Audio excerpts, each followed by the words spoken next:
Hi everyone, today we are going to continue our empire unit by learning about the Aztec Empire. So to start with, it began around 1200 CE. Does anyone remember what empire we've already learned about that also began around 1200 CE? Yes, the Mongolian Empire. So same time it's running. You see the same rise in the Aztecs as in the Mongolians. Obviously no connection with each other because one is in the Americas and the other is over in Central Asia. But it's interesting to think that they both were developing at the same time. So, in the beginning, there were several separate tribes in central Mexico, and they decided to join together, basically. One of the tribes was called the Mexica, which is our origin of our name, Mexico. The reason they all decided that they could join together was they had a lot of overlapping, the biggest being their language.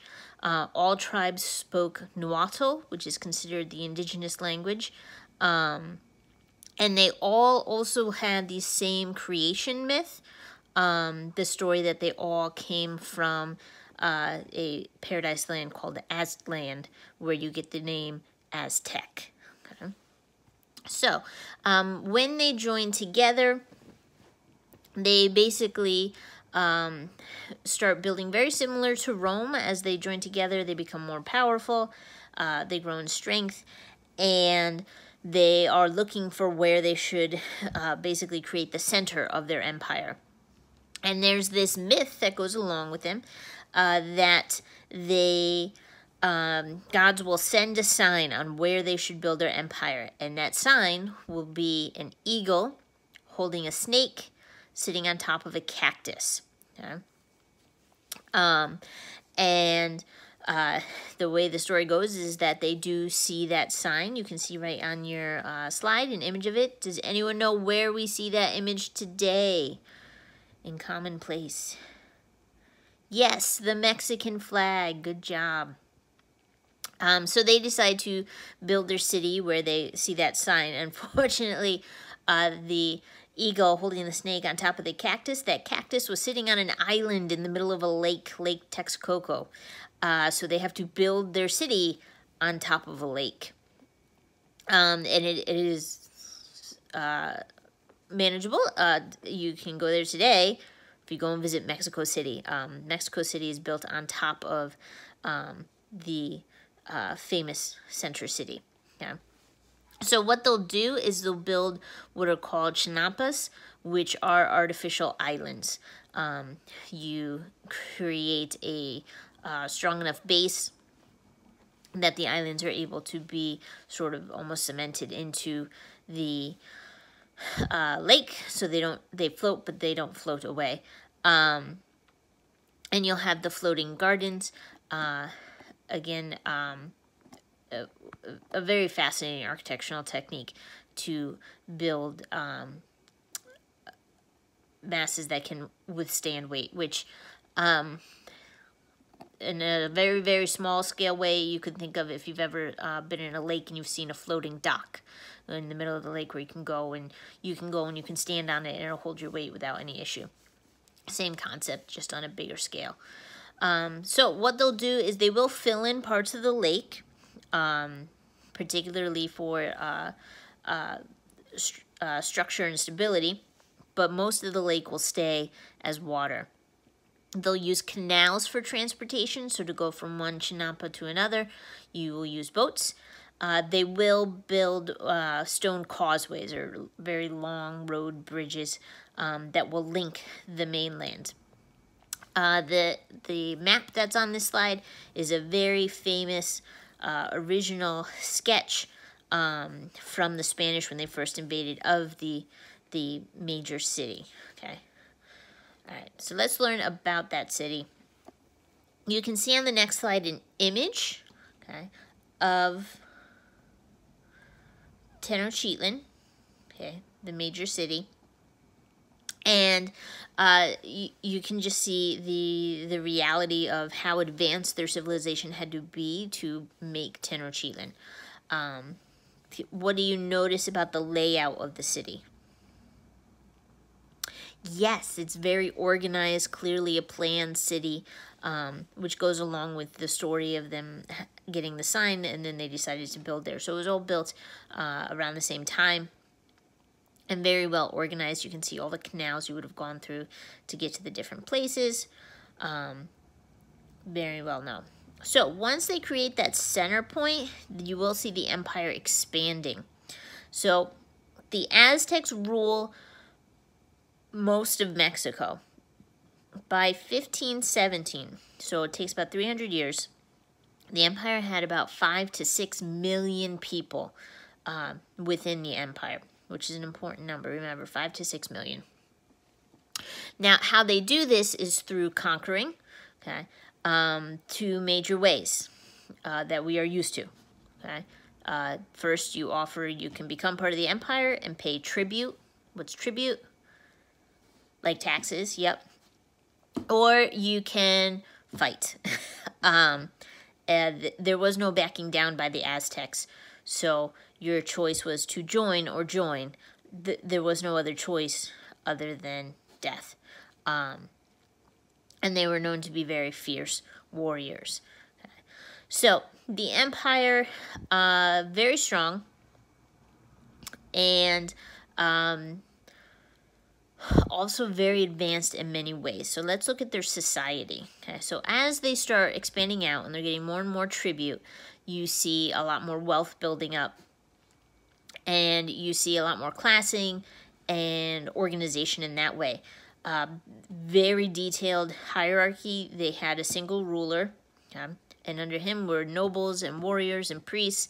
A middle class, which you don't see in Europe and Asia for a very long time, already existed with the Aztecs.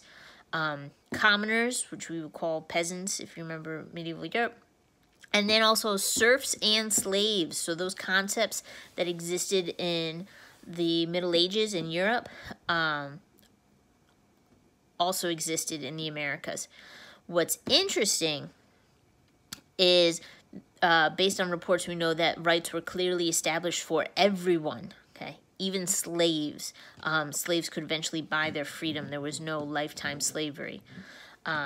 They had a unifying religion, which was polytheistic. There's a lot of different gods. I'll just give you a couple of the interesting ones.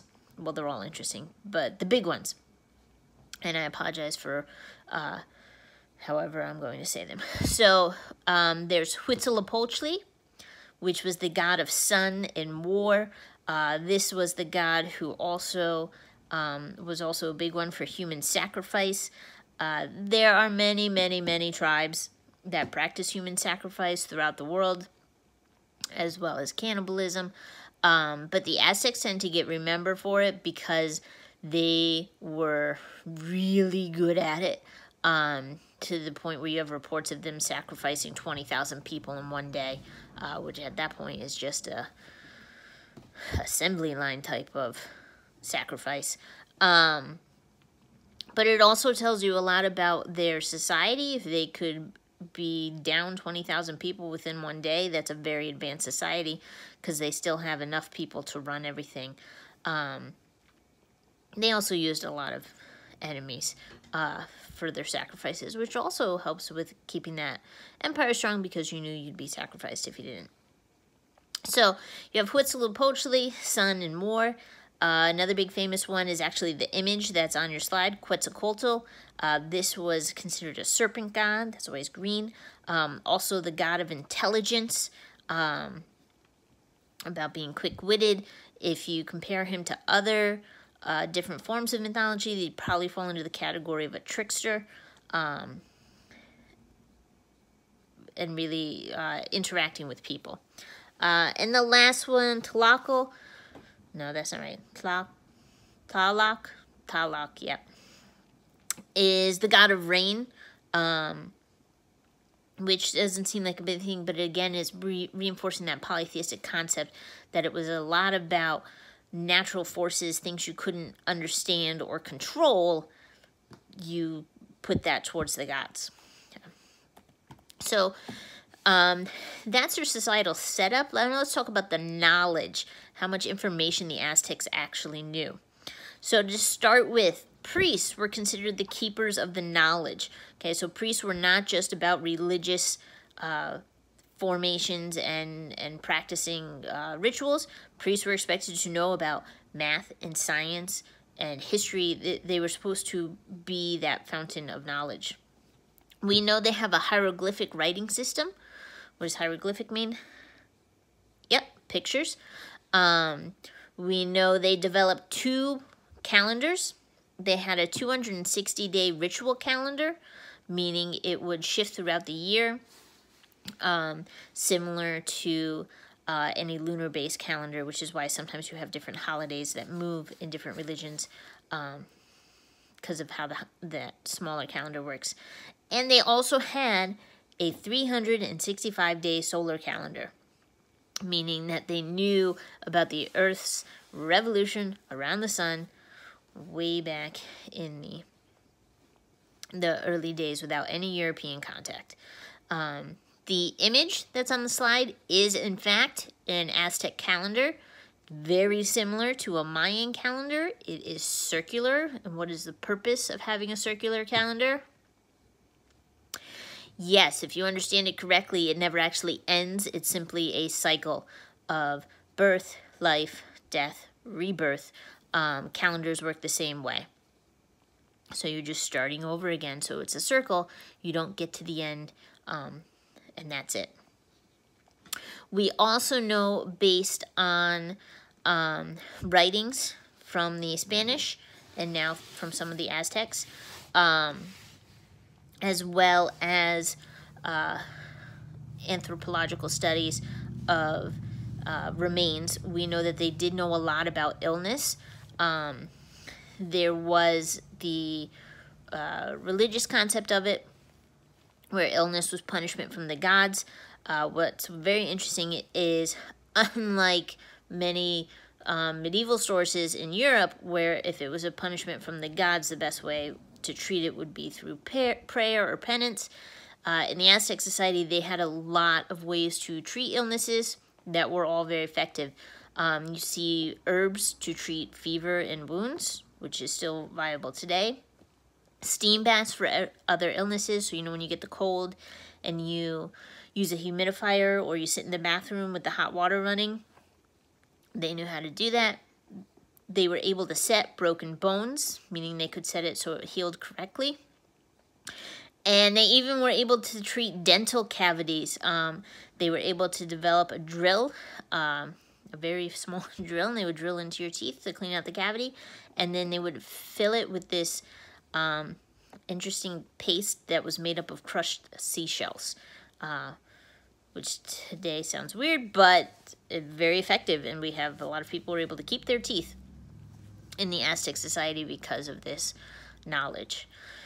So clearly a very advanced society, and they knew quite a lot of information about math to come up with the calendars and science to be able to deal with all that medicine. But they also fell. All empires fall. So let's talk about the fall of the Aztec Empire, which most of you are probably already familiar with. So basically in 1519, you have Hernan Cortez with the Spanish invasion. We learned about him in our Explorer unit. He comes in. The leader of the time, Moctezuma, who's actually Moctezuma II. You might hear reference to him as Montezuma. It's the same person. If you've heard about Montezuma's revenge in Mexico, it's why you don't drink the water, because of a natural growing bacteria. Makes all visitors sick. That's what it means by Montezuma's revenge. It's actually Moctezuma.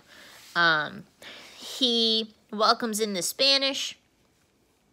We have a lot of stories of why that happened. I think I told it to you. With the idea that they were either gods sailing in, because they sail in with a lot of things they'd never seen before, including giant ships with sails, or they just offered them tribute to go away, just like everyone had done to the Aztecs. but that didn't work because they just showed him all the shiny stuff they had. So the Spanish come in, and they take over Tenochtitlan. They imprison Moctezuma, and they basically give him a treaty to sign saying that he signs over all of Mexico to Spain, which he signs because they say if you sign this, we'll release you, and that's what they do. It's silly because he couldn't read the contract, didn't understand what he was signing. They were just like, you sign this and you can leave the room. So the Spain like to say, well, we were given the land, but no, you weren't. That's just not true. What's interesting is while the Spanish are there, they have alienated another group of Spaniard conquistadors, so they wind up coming in to fight the other Spanish in Tenochtitlan, and while they are fighting amongst themselves, all the Aztecs are able to rally together and push the Spanish out. So Cortez has to flee, and he will go back to Spain, and he will get a lot more troops to come back to conquer the Aztecs. And he'll return in 1521, and he's going to decimate Tenochtitlan. In all fairness, it had already been decimated by smallpox. So remember, 1519 they arrive. When they're back in 1521, there are less than 1 million Aztecs alive. So remember, there were 5 to 6 million. You basically have 5 million people killed by smallpox. So they come in and they decimate the city, and that's the end of the Aztecs. It becomes a Spanish colony. For historical purposes, it is important to note that most historians really, really don't like the conquest of the Aztecs because unlike many other empires we have studied, when the Spanish came in, they purposely destroyed a lot of Aztec history. If it wasn't shiny, they didn't care. They broke it or they burned it. They didn't want the Aztecs to keep a hold on any of their history, so they destroyed a lot of it. And unfortunately, for a very, very long time, the only thing we knew about the Aztecs actually came from the Spanish, what they had written down. So that's our lecture. Your activity today goes along with it. So, like I said, for most of history, we didn't know about the Aztecs. Then in the 1950s, late 1950s, early 1960s, a historian who worked specifically in the area of Aztec history did a wonderful job. He worked very, very hard and collected everything he could of Aztec accounts of when the Spanish arrived. And he published it in, like I said, late 1950s, early 1960s, and that was the first time we were able to actually see some writing from the Aztec people from their point of view on what actually happened. So today you will read 2 different excerpts, one from this Spanish, one from the Aztecs, and you'll answer a couple of questions that go along with them. I only had it in PDF form, so I am going to attach the original PDF so you can just see the regular formatting, not that anything's really any different, but the Google Doc is actually where you'll do your answers. All right, so that's it for today. Join me next class to learn about the British Empire.